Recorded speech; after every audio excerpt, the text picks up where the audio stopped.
Patay po naman ang isang konsihal ng lungsod ng Pasay na si Borby Rivera matapos tambangan sa Las Piñas kagabi. Pinagbabaril po na ang konsihal habang papalabas ng SM South Mall at patungo na sana sa parking area. Ayon sa Las Piñas Chief of Police Senior Superintendent Marion Balonglong, nagtamo ng tama ng bala sa ulo at katawan si Rivera. Naisugod pa sa Asian Hospital sa Alabang, Muntinlupa ang biktimang ito, ngunit idineklara po namang dead on arrival.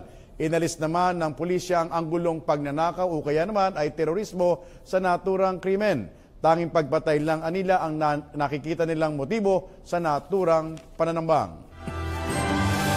Kaugnay po niyan ay titingnan naman ng Las Piñas City Police ang CCTV camera na naka-install sa bahagi ng SM South Mall kung saan binaril si Pasay City Councilor Borby Rivera. Ayon sa pulisya, hihilingin nila sa namamahala ng mall ang kopya ng CCTV footage para po makakuha ng lead kung sino ang nasa likod ng nasabing pamaslang na yan. Kasama rin po sa investigasyon ng pulisya ang mga security guard ng mall.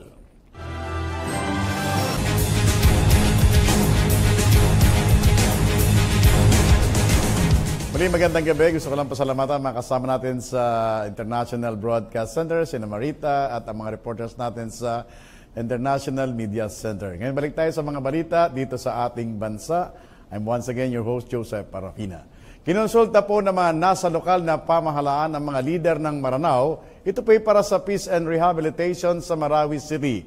May detalye sa report na ito si Sweet Lukman ng Philippine Information Agency. Sweet? Dinaluhan ng tatlong gabinete ang Maranao Leaders Consultation Summit dito sa Iligan City, kung saan ay may 45 partisipante na binubuo ng mga municipal mayors at provincial officials ng Lanao del Sur. Kaakibat ng Mindanao Development Authority, ang Presidential Advisor for Overseas Worker at TESDA upang magkaroon ng Dialogue for Peace and Rehabilitation. Layunin ng nasabing dialogo na marinig ang iba't ibang opinyon at suhestyon ng mga pinunong nagrepresenta para sa mga residente ng Marawi City. Binigyang diin naman ni Secretary Giling Mamunjong ng TESDA na layunin ng ahensya na mabigyan ng trabaho ang mga IDPs bilang parte ng programang rehabilitasyon para sa Marawi City. Massive skills training for the evacuees. We have already allotted 15 million pesos for this, Kasi ang kailangan nila after returning to Marawi is jobs. Ang kailangan trabaho at hanap buhay. So kailangan bigyan mo na sila ng skills training para maganda yung takbo ng negosyo at saka yung trabaho makukuha nila.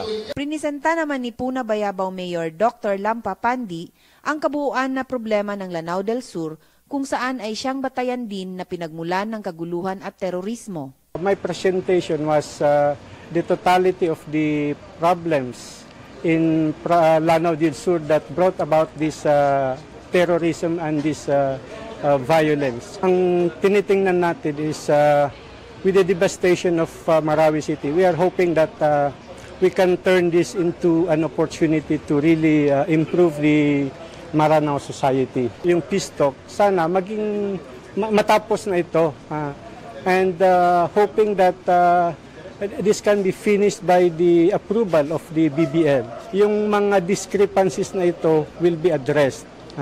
So na pagbigyan na rin din natin yung quest for determination, self-determination ng ating mga MILF at saka MNLF. So ma-incorporate po natin sila sa mainstream na Muslim or the Maranao society. Pinaliwanag naman ni Johari B. Ayo ang partisipasyon ng civic and social organizations para sa nasabing dialogo. We as a civil society organizations, ang participation namin dyan ay yung pag-systematize ng pagbibigay ng relief, yung hindi maabot na mga kababayan natin, ng mga evacuees from evacuation center at saka sa home base.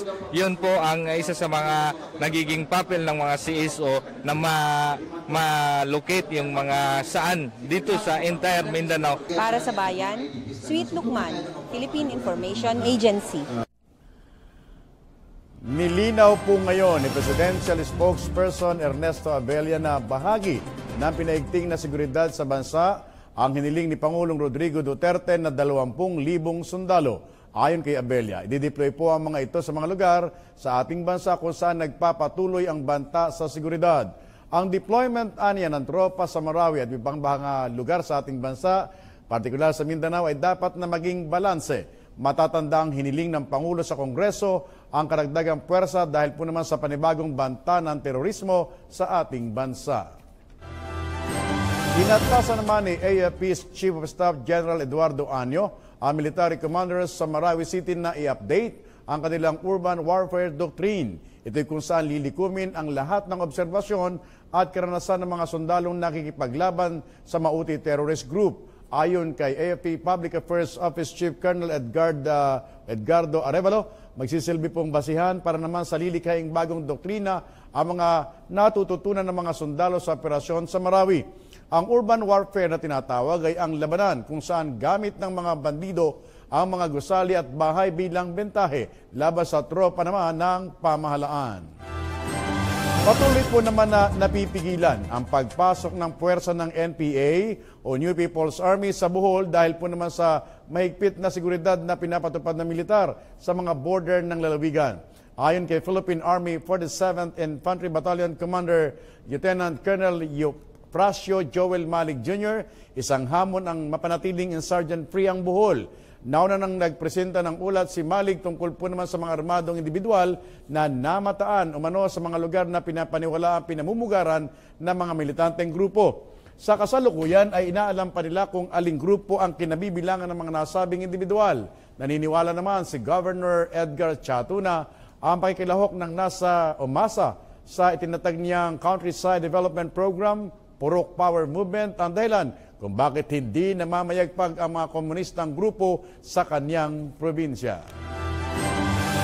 Marin pong kinundina ng Korte Suprema ang pagpatay kay Butuan City Regional Trial Court Branch 4 Judge Godofredo Abol Jr. at sa asawa nito. Nananawagan ng mataas na hukuman sa mga otoridad na gawin ang malalimang investigasyon at dakpin ang mga may kagagawa nito para po naman sa hustisya ng mga biktima at pamilya. Kaugnay nito, bumuo ang PNP karga ng Special Investigation Task Force para po naman manguna sa nasabing investigasyon. O narito ay sinuspende si Abol ng 6 na buwan dahil sa kasong extortion na inihain ng isang pari. Isasama naman ng pamunuan ng Armed Forces of the Philippines sa requirements ng promosyon ang drug testing. Ayon kay AFP Public Affairs Office Chief Colonel Edgar Arevalo, ito'y para po naman matiyak na walang sundalo at mga empleyadong sibilyan ang gumagamit ng illegal na droga. Sinabi pa ni Arevalo na bahagi din ito ng pamunuan ng AFP na maging drug-free workplace ang sandatahang lakas. Kasabay nito, ibinabala ni Arevalo na posibleng masibak sa serbisyo ang mga sundalong magpupositibo sa paggamit ng droga. Maganda pong balita, permado na ni Pangulong Rodrigo Duterte ang pagpapatupad ng mas striktong parusa. Ito po ay sa mga ospital na tumatanggi sa mga pasyenteng walang maideposito o hindi makapagbigay ng paunang bayad sa kanilang pagpapagamot dito. Pakinggan natin ang detalye ng report nito mula kay Juliet Carangyan.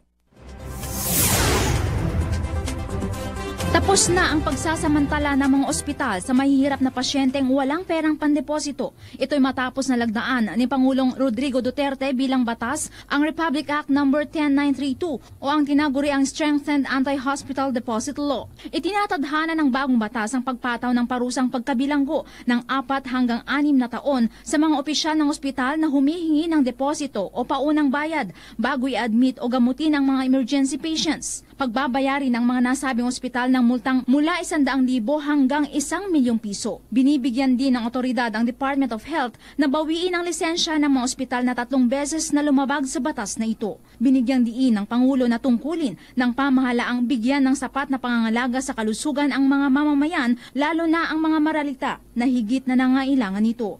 Nauna rito nilagdaan din ni Pangulong Duterte bilang batas ang bill na nagtatakda ng libreng tuition sa mga state colleges and universities. Juliet Carangyan para sa Bayan. Samantala sa ibang balita po, giniit ngayon ni Senator Panfilo Lacson na dapat salain ang mga estudyanteng makikinabang sa libreng matrikula sa mga state universities and colleges o SUCs. Ayon po kay Lacson, dapat naging malinaw sa implementing rules and regulations kung sino ang mga dapat makapag-avail sa libreng matrikula. Binigyan din pa ni Lacson na dapat mahihirap at deserving na estudyante ang makinabang sa naturang batas. Paliwanag pa ng senador, hindi katanggap-tanggap na gastusan ng pamahalaan ang mga bulakbol at mga mahihinang estudyante. Ito pa magandang balita, nababawasan na po ang bilang ng mga naninigarilyo matapos ipagbawal ang paninigarilyo sa mga pampublikong lugar. Paano nga ba ito na itigil ng ilan nating mga kababayan mula sa pagkahilig nila sa paninigarilyo? Alamin natin sa ulat naman ni Patrick De Jesus. Isa si Gilbert sa nahirapang itigil ang paninigarilyo. Simula 15 anyos pa lang ay nagsimula na siya sa kanyang bisyo. Pero ngayon, limitado na lamang ang kanyang paninigarilyo. Anya, nakatulong ang pinatupad na pagbabawal ng paninigarilyo sa mga pampublikong lugar. Nilalagay ko sa lugar yung paninigarilyo ko. At least natitipid yung paninigarilyo ko. Hindi gaya noon na sindi, tapos pag naubos, sindi na naman. Ang anti-crime group ng Quezon City naman tumutulong sa paghuli ng mga lumalabag sa kautusan. Ngayon, mas kumonti na ang kanilang nasisita. Sa ngayon po, itong buwan na to, konti na lang po yung mga nininigarilyo sa mga public place. Mas okay din po yun kasi mababawasan po yung mga nininigarilyo ng mga tao. Nakapaloob sa batas na may mga itinilagang smoking area upang maiwasan na ibang tao makakalanghap ng usok mula sa sigarilyo. Ayon sa pag-aaral, ang second-hand smoke ay maaari pa rin maging sanhi ng lung cancer kahit hindi naninigarilyo. Si Jimmy, na matagal nang tumigil sa paninigarilyo, sinabing hindi maganda ang naidulot sa kanyang kalusugan ng bisyo, kaya napili niyang ihinto ito. Matagal ako nagsisigarilyo noon, kahit anong sigarilyo noon. Nagsisigarilyo talaga ako, payat ako. Tapos nung tumigil ako, ganito na yung katawan ko. Oo, ganito na.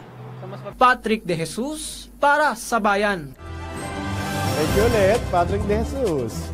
Samantala, nakibahagi na rin po naman ang Department of Education sa pagpapalakas ng nationwide smoking ban ng pamahalaan. Ito po ay sa pamamagitan ng nilunsad nilang online program na tinatawag nilang Eskwela Ban sa Sigarilyo. Sa pamamagitan po nito ay mas mapapadali na ang pagre-report na mga guro at estudyante ng mga individual at establishmentong lumalabag sa smoking ban, particular na ang mga malalapit sa paaralan. Ayon po sa DepEd, maaaring i-report ang mga reklamo sa www.tobaccofreedeped.org. Ipinag-uutos po ng Environmental Management Bureau ng Department of Environment and Natural Resources o DENR sa operator ng Payatas Landfill ang pagpapatigil na sa operasyon ng dump site na ito habang nire-review ng ahensya ang environmental clearance certificate nito. Inilabas ang kautusan upang maiwasan ang mga pinsalang maaaring idulot ng landfill tuwing masungit ang panahon at rushlides o paguho ng bundok-bundok na basurang nakatambak dito. Naghahanda na po ang lokal na pamahalaan ng Quezon City para po naman sa permanenteng pagpapasara sa Payatas Landfill sa katapusan ng taon. Matapos mapabalitang lumalagpas na ito sa kapasidad nito, ayon po sa Quezon City Government, nasa 2,800 tonelada ng basura ang binabagsak sa Payatas kada araw. Sa kasalukuyan, wala pang napipiling alternatibong landfill. Ngunit, nakatakdang magdesisyon ang MMDA hinggil dito. Asahan naman po ang big-time oil price hike ngayong papasok na linggo. Ayon sa Department of Energy, inaasang nasa piso ang itataas na presyo ng kada litro ng gasolina habang 70 sentimo naman ang aumento sa kada litro ng diesel. Maliban po dyan, nagbabadyaring tumaas ng 75 sentimo ang kada litro ng kerosene. Ang naturang oil price hike pong ito ay bunsod pa rin naman ang paggalaw ng presyo ng langis sa pandaigdigang pamilihan. Isang magandang balita para sa karamihan ang pagpirma ni Pangulong Rodrigo Duterte sa 5-year extension ng driver's license. Kasunod po nito ay ang pagpapaigting naman ng Department of Transportation sa security features ng mga bagong lisensya na ilalabas. Panoorin natin ang report ni Juliet Carangyan. Ikinatuwa ng publiko ang pagpirma ni Pangulong Duterte sa pagpapalawig ng validity ng driver's license sa bansa. Sa ilalim ng Republic Act No. 10930, pinahaba sa 5 taon ang bisa ng driver's license mula sa kasalukuyang 3 taon lamang. Pabor para sa akin sa kumbaga, in the next 3 years, hindi na matatambakan sa LTO in regards sa pagre-renew or pag-apply ulit ng license. Kasabay nito ay siniguro ng Department of Transportation ang mas mahigpit na regulasyon sa pagkuha ng lisensya dahil titiyakin nila na karapat-dapat na mga drivers lamang na may sapat na kaalaman sa road safety at proper road courtesy ang makakakuha nito. Pinaigting rin ang security features sa mga bagong license card. Some security features na para with that, hindi basta-basta magagaya yung lisensya o ma-fake yung lisensya. Sisimulan sa Metro Manila ang pagbibigay ng mga bagong license card at isusunod ang mga kalapit probinsya na ilalabas sa susunod na buwan. Noong Miyerkules, pinirmahan ng Pangulo ang RA 10930 na nag-amyenda sa Section 23 ng Republic Act 4136 o ang The Land Transportation and Traffic Code sa layuning maisulong ang mabilis na akses sa serbisyo ng gobyerno at mahusay na regulasyon sa transportasyon pabor sa publiko. Juliet Carangyan para sa Bayan. Sa ibang balita naman tayo sa labas ng bansa, probinsya ng Homs hawak na ng Syrian Army at resolusyong inihain ng Estados Unidos ukol po naman sa missile test ng North Korea inaprubahan na ng United Nations. Yan at iba pa mga ganapan sa labas ng bansa. Nagbabalik, Juliet Carangyan. Nakakuha ng unanimous votes mula sa mga kinatawan ng United Nations Security Council ang resolusyong isinusulong ng Estados Unidos para hindi mapondohan ng North Korea ang nuclear and ballistic missile program nito. Ito'y tugon sa 2 missile launch noong nakaraang Hulyo kung saan nakita ang kapasidad ng NOCOR na wasakin ang malaking bahagi ng US at Europa. Nakasaad sa resolusyon na hindi maaaring mapasakamay ng North Korea ang 1/3 ng $3 billion exports revenue nito. Pinagbabawalan din ang mga ibang bansa na tumanggap ng North Korean guest workers dahil kinukuha umano ng gobyerno ang kanilang mga sahod. Tiniyak na Estados Unidos na iingatan ang kanilang mga mamamayan at kakampi mula sa panganib na dala ng North Korea. Hawak na ng puwersa ng Syrian government ang buong Homs province na dating kontrolado ng ISIS. Sa pagkakabawi ng Syrian army sa bayan ng Al-Sukna sa Homs, patuloy ang pag-usad nito patungo sa mga lugar na pinamumugaran ng mga terorista sa silangan ng bansa. Sa tulong ng mga puwersa ng gobyerno ng Russia at Estados Unidos, magkasabay na tinutugis ng Syrian army at Kurdish forces ang ISIS. Sa paraang ito, mabilis na nasusugpo ng militar ang mga terorista. Nagpahayag ngayon ng matapat na hangarin ang gobyerno ng Australia na tumulong sa paglansag ng terorismo sa Mindanao. Ito'y sa gitna ng patuloy na operasyon ng mga tropa ng pamahalaan laban sa teroristang Maute sa Marawi. Inihag ito ni Australian Foreign Minister Julie Bishop sa pulong ng mga lider at kinatawan ng bansang ASEAN na kasalukuyang idinaraos sa Pilipinas. May report si Eunice Monte. Sa 4 na dekadang ugnayan ng Australia sa pagitan ng 10 bansang kasapi sa Association of Southeast Asian Nations o ASEAN, lalong tumibay ang matatag na relasyon nito ngayong unti-unti na rin napaplansya ang mga komprehensibong panukala at solusyon sa mga isyong sama-samang kinakaharap ng magkakalapit na bansa. Partikular na nga nabanggit dito ay ang isyu ng terorismo sa mga kalapit na bansa gaya ng sinapit ng lungsod ng Marawi sa Mindanao, kung saan hanggang ngayon ay nagpapatuloy pa rin ang operasyon ng mga sundalo laban sa teroristang grupo ng Maute, Abu Sayyaf at ng ilang mga foreign fighters na sumapi dito upang makapagtayo ng ISIS Caliphate sa timog silangang bahagi ng Asya. The threat of terrorism and violent extremism transcends national boundaries, directly threatening regional security, as we're seeing in Marawi. In this challenging strategic environment, the role that a strong and united ASEAN must play in support of the rules-based order, dialogue and respect for international law is greater than ever. Bukod sa isyu ng terorismo, kabilang din sa mga naging pinakasentro ng talakayan sa pagitan ng Australia at ng ASEAN, ay ang sunod-sunod na pagpapalipad ng missiles ng North Korea at ang patuloy nitong paggawa ng mga nuclear weapons na maaaring makaapekto sa mga bansang kasapi sa ASEAN.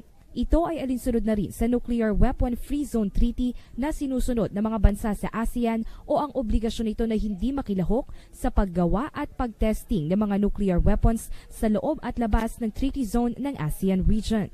Hindi rin nakaligtaan sa naging pagpupulong ang posisyon ng Australia at ng ASEAN sa lumalalang tensyon sa West Philippine Sea. Matatandaan nitong Abril sa nakalipas na ASEAN Summit na ginanap rin dito sa Pilipinas, kabilang sa mga nabigyan ng backbone ay ang usapin gaya ng political security kung saan aktibong partner ng ASEAN ang Australia sa counter-terrorism, disaster relief at maritime security. Nasimula na rin ang ilang mga hakbangin para sa pagpapalago ng ekonomiya sa pagitan ng dalawang bansa kung saan nananatili pa rin pang-anim ang Australia sa pinakamalaking pinagkukuna ng foreign investment ng mga bansang kasapi sa ASEAN. As a near neighbour and ASEAN's longest-standing partner, Australia will work even more closely with ASEAN to support our shared interest in a peaceful and prosperous region. Ang bansang Australia ang pinakaunang dialogue partner ng ASEAN mula taong 1974 at nananatiling matatag na kaalyado ng 10 bansa. Sa patuloy na pakikipag-ugnayan ng bansang Australia sa 10 bansang kasapi ng ASEAN, inaasahang mas dadaloy pa ang buhos ng mga proyekto sa aspeto ng sosyal, ekonomiya at politikal na suportado ng pinakamatagal na dialogue partner ng ASEAN, ang bansang Australia.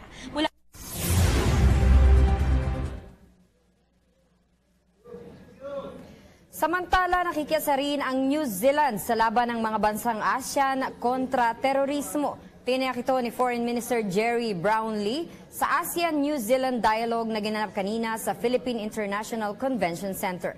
Si Joy Gumatay, nag-uulat.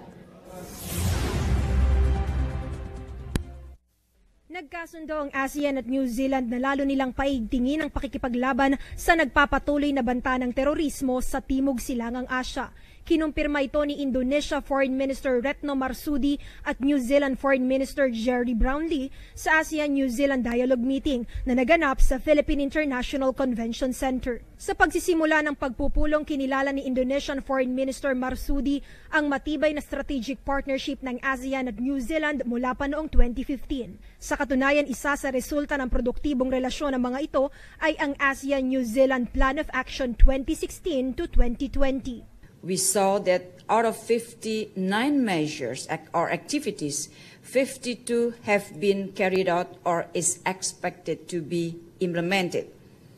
We also encourage the implementation of other activities in the near future. Naniniwala rin si Foreign Minister Marsudi na sa nagpapatuloy na pakikipagpalitan ng ideya at opinyon ay lalong madaragdagan ang mga hakbangin ng ASEAN at New Zealand tungo sa mas epektibong pakikipaglaban sa mga teroristang grupo at sa pagpapanatili ng kaligtasan ng mga sibilyan. Samantala, kinikilala naman ni New Zealand Foreign Minister Brownlee ang kahalagahan ng pakikipagdialogo sa pagpapabuti ng security measures ng isang well-established regional community tulad ng ASEAN. We see it as being a particularly important body to represent the aspirations of a region of the world that over the history of those 50 years has become progressively more economically important to the rest of the world. Dahil dito, nakikita ni Foreign Minister Brownlee na sa mga susunod na taon ay patuloy na hihina ang banta ng terorismo sa ASEAN, kasabay ng progresibong pag-unlad ng ekonomiya ng rehiyon. Sa huli, binigyang diin ni Foreign Minister Lee na hindi nagkamali ang New Zealand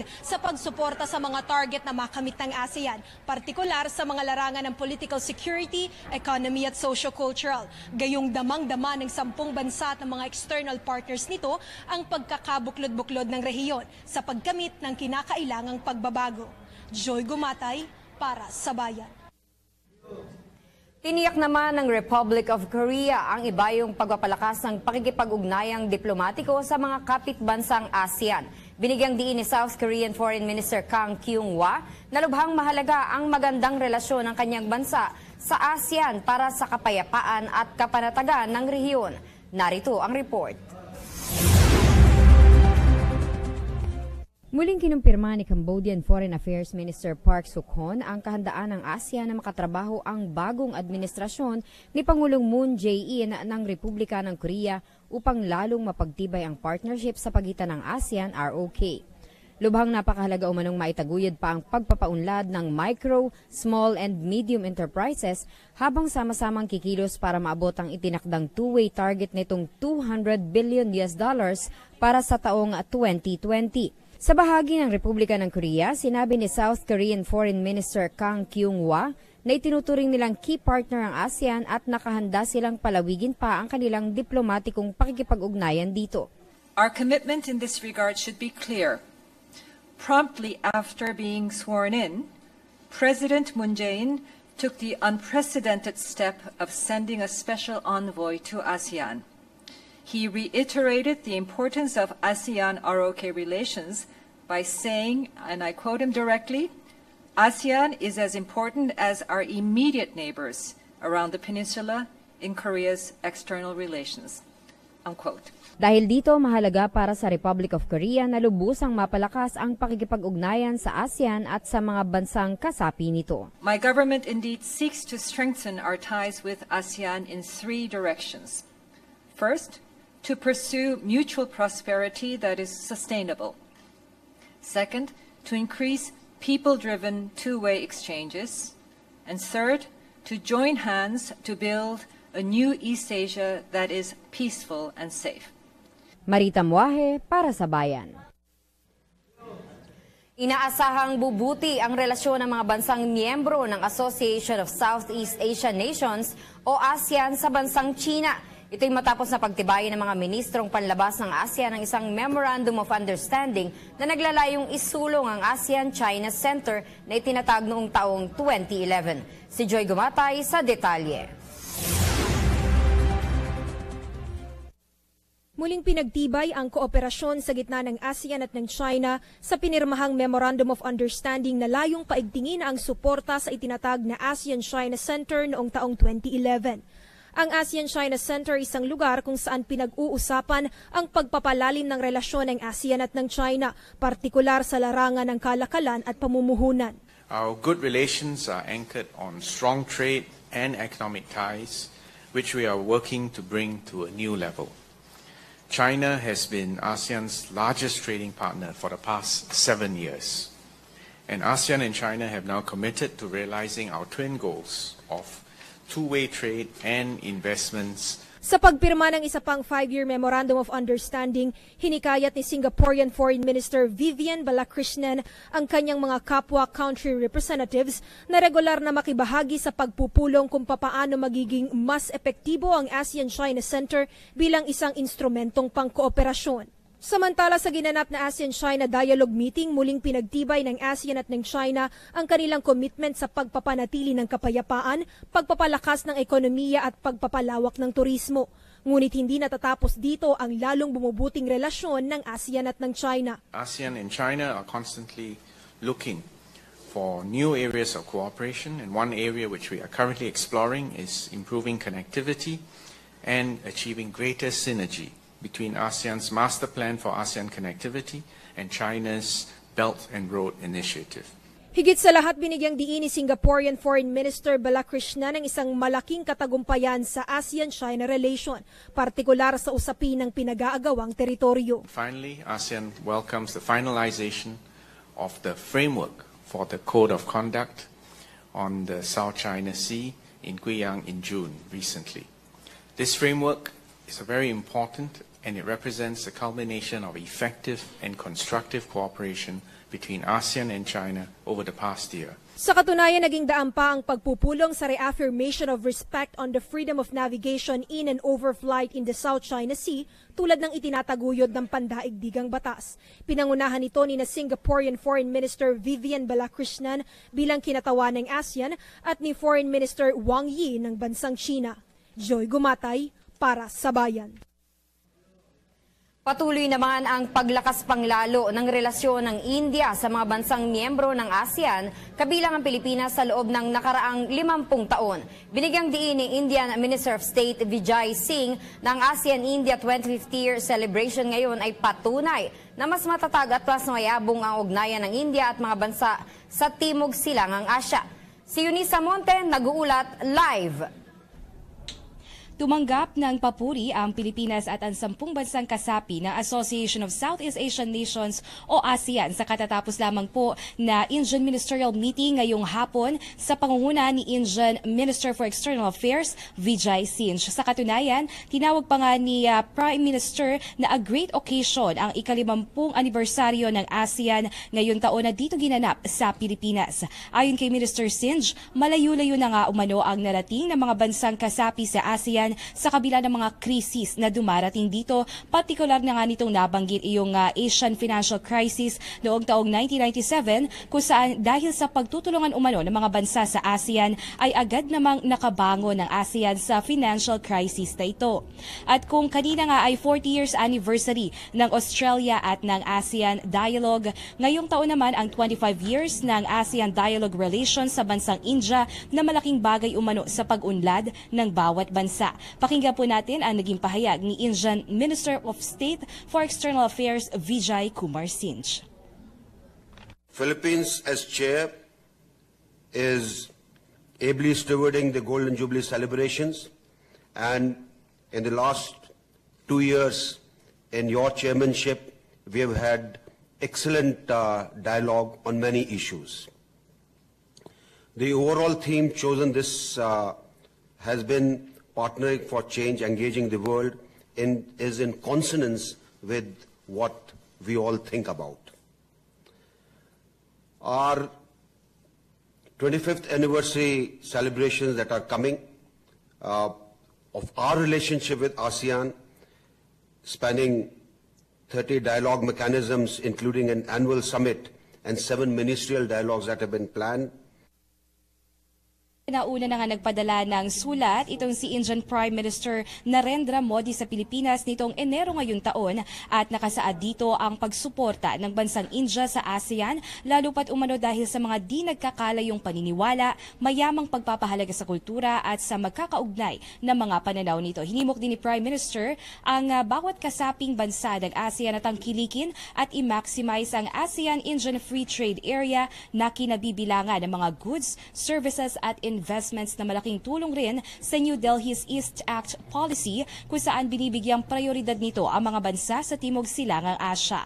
Marita Joseph, konting trivia lamang para sa mga hindi pa nakakaalam, sobrang binibigyan talaga ng importansya ng bansang India ang ASEAN dahil kung hindi nyo na itatanong sa mga nakaraang New Delhi dialogues o yung mga pag-uusap sa pagitan ng iba't ibang bansa, lagi nitong nababanggit ng mga Indian leaders yung kahalagahan ng bansa sa ASEAN na naging daan umano ng mayamang kultura ng bansang India na nagsisilbing cultural highway sa sibilisasyon ng India. Looking forward naman umano ang bansang India sa mas marami pang engagements at proyekto ng ASEAN bilang full dialogue partner nito sa mga susunod pang taon. Mula po rin dito sa Pasay City, para sa Bayan, Eunice Monte. Maraming salamat, Eunice Monte. May magandang balita namang hatid ang gobyerno ng Canada sa mga kapanalig na bansang ASEAN. Ito'y tungkol sa larangan ng edukasyon na makatutulong sa kampanya laban sa kahirapan na isinusulong ng mga bansang ASEAN. Narito ang ulat. 5-year, $10 million Canada-ASEAN Scholarship in Educational Exchange for Development Program, masayang inanunsyo ni Canadian Foreign Minister Chrystia Freeland. And I'm very delighted to be announcing here today a 5-year, $10 million Canada-ASEAN Scholarship and Educational Exchange for Development Program called SEED. This is a program which will be open to all ASEAN countries. It will equip students and mid-career professionals with a particular emphasis on women with critical knowledge and skills to help them to contribute to the fight against poverty. Sa isinagawa ngayong araw na ASEAN-Canada Ministerial Meeting, sinabi ni Freeland na nais ng kanilang bansa na lalo pang mapagtibay ang kanilang ugnayan sa mga bansang miyembro ng ASEAN.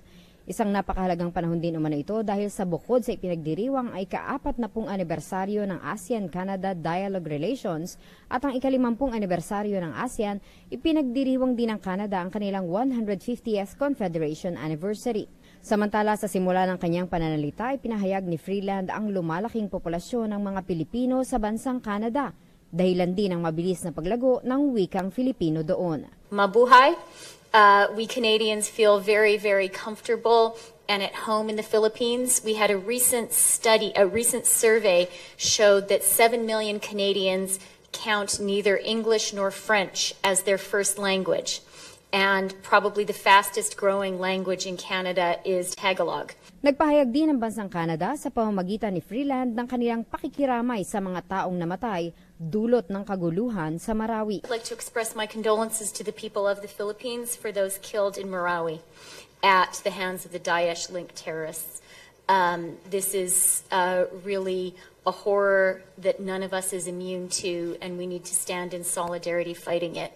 And you have Canada's deepest condolences. Dahil na rin sa pagiging trading nation ng Canada, sinabi ni Freeland na nais nilang palakasin pa at palawakin ang pakikipagkalakalan sa Asya, kasabay din ang pagsasabing nakikisa ang Canada sa laban kontra terorismo. Marita Muahe, para sa Bayan. Hindi lamang sa paglansag ng terorismo ang tulong na ipagkakaloob ng Australia sa Pilipinas, kundi pati na sa larangan ng edukasyon. Itong iniulat ni Foreign Affairs spokesperson Robespierre Bolivar sa ASEAN Ministerial Meeting. Alamin natin ito mula kay Kenneth Pasyente, nag-uulat live. Marita, naging matagumpay. Ganyan inilarawan ni Department of Foreign Affairs Acting Spokesperson Robespierre Bolivar ang mga naganap na ministerial meeting ngayong araw. Una na nga dyan ang naging ministerial meeting sa pagitan ng ASEAN at bansang Canada. Ayon kay Bolivar, magdo-donate ang Canadian government ng 10 milyong Canadian dollars para sa scholarship program ng mga ASEAN member state. Bukod dito, sinabi pa ni Bolivar na inimbitahan ni Pangulong Rodrigo Duterte si Canadian Prime Minister Justin Trudeau para maging panauhin sa nakatakdang East Asia Summit sa darating na Nobyembre. Naging matagumpay din ang naging ministerial meeting sa pagitan ng ASEAN at Korea, kung saan napagkasunduan ang pagsusulong ng small micro enterprises. Napagkasunduan naman sa ministerial meeting ng ASEAN at New Zealand ang pagpapalawig ng maritime security sa rehiyon at paglaban sa terorismo. Tinalakay naman sa pulong ng Australia at ng ASEAN ang paghahanda sa nakatakdang special summit sa susunod na taon. Kabilang naman sa tinalakay ng ASEAN at ng China ang tungkol sa usapin sa South China Sea, partikular na nga ang Code of Conduct. Kasabay nito, kumpiyansa ang DFA na magiging matagumpay din ang mga nakatakdang ministerial meetings kaugnay ng mas matibay na relasyon at ugnayang pang-ekonomiya sa rehiyon ng Timog Silangang Asya. Mula pa rin dito sa International Media Center dito sa Pasay City, ako po si Kenneth Pasyente para sa Bayan. Salamat, Kenneth Pasyente. Maglalabas ang Department of Foreign Affairs ng bagong disenyo ng pasaporte. Ito ay matapos mahalagdaan ni Pangulong Rodrigo Duterte ang batas na nagpapalawig sa passport validity ng hanggang 10 taon. Ayon sa DFA, target nilang mailabas ang bagong disenyo ng passport sa susunod na taon na layong mas maging ligtas sa pamimeke ang mga gumagamit nito. Samantala, ipinabatid ng DFA na kanila na rin pinaplansya ang implementing rules and regulations ng pagpapalawig sa bisa ng mga pasaporte. Patuloy na tutulong ang Estados Unidos sa mga bansang ASEAN kabilang ang Pilipinas. Gusto dito ng matapat na hangarin ng Amerika na makatulong sa pagpapanatili ng kapayapaan, gayon din sa pagpapaunlad ng rehiyon. Kinumpirma ito ni Malaysian Foreign Minister Anifa Aman base sa pahayag ni U.S. Secretary of State Rex Tillerson. Si Joy Gumatay, nag-uulat live. Marita, sa nakalipas na 6 na buwan, 3 beses nakipagpulong si U.S. State Secretary Rex Tillerson sa mga kinatawan ng 10 bansang bahagi ng ASEAN. At ayon mismo sa kanya, isa itong patunay na talaga namang pinapahalagahan ng Estados Unidos ang relasyon nito sa isang matatag na regional community sa Timog Silangang Asya. Kinumpirma ni Malaysian Foreign Minister Anifa Aman ang pahayag na ito ni Tillerson. At bilang siya yung kinatawan ng ASEAN sa naganap na ASEAN-US Ministerial Meeting ngayong araw, ay pinasalamatan niya ang Amerika sa 4 na dekadang pagnanais nito na makatulong sa pagkamit at pagpapanatili ng kapayapaan, gayon rin sa pagpapaigting ng kaunlaran sa rehiyon. Dagdag pa dyan, binigyang diin rin at kinilala ni Malaysian Foreign Minister Aman ang natatanging kontribusyon ng Amerika para nga maging isang rule-based regional architecture ang ASEAN nang hindi nakokompromiso ang mekanismo ng ASEAN centrality at unity. Sa huli, umaasa ang dalawang kampo na sa patuloy na pagbuti ng kanilang relasyon ay lalo silang makakapaglatag ng mga mas epektibong solusyon sa mga usapin, partikular yung issue ng terorismo, cybersecurity, maritime conflict, immigration at climate change. Sa ngayon, Marita, yan na muna ang ating pinakahuling ulat. Live mula pa rin dito sa International Media Center, Joy Gumatay para sa Bayan.